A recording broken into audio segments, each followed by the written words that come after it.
আসসালামু আলাইকুম। ওয়ালাইকুম আসসালাম। কি অবস্থা, কেমন আছেন ভাই? আলহামদুলিল্লাহ ভালো।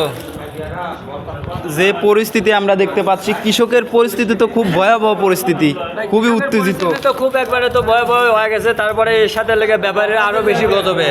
বর্তমান খালি এই এলসি এর লেগে মানে আসল কথা এলসি কোনো আইপি টাইপি দেয় না, কিন্তু গুজবে একবারে মনে হচ্ছে কাস্টমাররা ক্রেতা আছে তারা মনে হচ্ছে যে এই মনে এলসি দিলি পরে বাজার 10-15 টাকা দিতে কমে যাবে, এইসব দিয়েতে মানে বেচা কেনা মোকাবে থাকে না।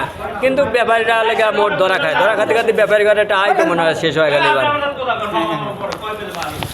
তারপরও আজকের যে আমরা বাজার পরিস্থিতি দেখলাম, 3 দিন আগের বাজার পরিস্থিতি কেমন ছিল? 3 দিন আগে বাজার যেটা ছিল, বাজার একটু কম ছিল। আজকে সে তুলনামূলক বাজার একটু টান আর কি মোটামুটি, কারণ এলসি রোববার দিন দেওয়ার কথা ছিল, সে এলসিটা হয় নাই। এই কারণে মানে সবারই একটা ইয়ে আছে যে বাজার হয়তো 2-1 যাই হোক বাড়বে, এই জন্য সবাই একটু চাহিদা হয়ে কিনছে। বাড়বে। আমদানিটা কেমন ছিল আজকের বাজারে? আমদানি মোটামুটি ভালোই ছিল, একবারে খারাপ ছিল না, মোটামুটি তুলনায় হিসাবে মোটামুটি ভালোই ছিল। আজকের যে বাজার পরিস্থিতি, সর্বোচ্চ এবং সর্বনিম্ন বাজার পরিস্থিতি কেমন ছিল?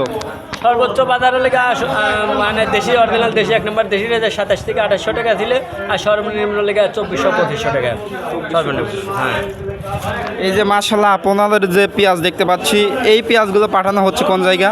ঢাকা নারায়ণগঞ্জ। ঢাকা নারায়ণগঞ্জ। যেরকম পরিস্থিতি, বাজার পরিস্থিতি কি তাতে উঠার কি সম্ভাবনা দেখতে পাচ্ছেন?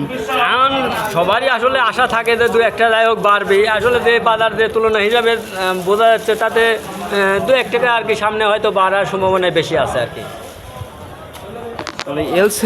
এলসি ঢুকানোর কথা বলে ঢুকাচ্ছে না নাকি? এলসি ঢুকানোর কথা বললে দেখাচ্ছে না। আসলে এলসি তো আমার প্রয়োজন নাই, দেশে যে পর্যাপ্ত পরিমাণে পেঁয়াজ আছে সেই হিসাবে তুলনা করে 2 মাস 2.5 মাস যাই আছে, এটা পুরোপুরি চলে যাবে। কারণ দেশে যে পেঁয়াজ আছে, আমাদের এলসি তো আসলে প্রয়োজন নাই। কিন্তু শুধু লেগে কৃষকের মারার জন্যই এলসি আইনে লেগে একটা বিভ্রান্তি। কারণ আমার লেগে কৃষক সামনে তো পেঁয়াজের দানা দিবি, বীজ লাগাবে, তখন তো এটা যদি 2টা যদি বেশি পায়, তখন বীজটা কিন্তু উৎপাদন বেশি করবে, সামনে লাগাবে বেশি। আর যদি কৃষক যদি টাকা না পায়, আসলে কিন্তু কৃষকরা লেগে তখন কবি এইটা করবো না, তখন কিন্তু ওই ধান লাগাবি, মসুরি বুনবি, গম বুনবি, তখন কিন্তু এই দিকে চাহিদা থাকবে, পেঁয়াজ রসুনের পর চাহিদা কম থাকবে। তাই কৃষকের কিন্তু আসলে এই মাসে এই সময় আসে একটু 2 টাকা পাওয়াই বেশি বা ভালো, লাভবান হিসাবে আর কি। আচ্ছা ভাই, অনেকেই বলতেছে এলসি পেঁয়াজের গুজবেই কিন্তু সিন্ডিকেট হচ্ছে, আসলে কি সিন্ডিকেট হচ্ছে নাকি? হ্যাঁ, এলসি পেঁয়াজের লেগে কথা বলে আসলে যারা প্রধান উপদেষ্টার দ্বারা এইসব দায়িত্বর দ্বারা আছে, আসলে বাণিজ্য মন্ত্রণালয় বা মেয়েতে যারাই আছে, তারা কিন্তু আসলে এটা সিন্ডিকেট, পুরোপুরি সিন্ডিকেট করতেছে। কারণ এই সিন্ডিকেট করার মানে মানুষের আতঙ্কর পর এই পেঁয়াজের কিন্তু সবাই কিন্তু ভয় পাওয়া আসলে লেগে এই করতেছে। লস শুধু হচ্ছে কৃষকের, মানে কৃষকের লস হচ্ছে, সাথে প্লাস ব্যাপারী করে, যারা ব্যবসা করে, ব্যবসার পর দরিদ্র তারা কিন্তু সবাই লসের দিক দিয়ে আছে বেশিরভাগ। তাহলে এখন আপনাদের ব্যবসা সেরকম হচ্ছে না আর কি? এখন মোটামুটি ব্যবসা কোনো তেমন একটা নাই বলতেই চলে। কারণ শুধু হলে মানে বেগার বলতে আরও মানে চালানোর থেকে আসলে আরও ঘাটতি। মানে সবার চালানোর থেকে ঘাটতি, কিন্তু আসলে সবাই ব্যবসা বাণিজ্য করার একটা থাকে, লস হলে পরে সবাই আশাটা কেনে যে হয়তো 2 টাকা বেশি হবে, হয়তো সেই আশায় হয়তো কেনে, কিন্তু তারপরেও কিন্তু লস খাচ্ছে ব্যাপারটা বেশিরভাগ।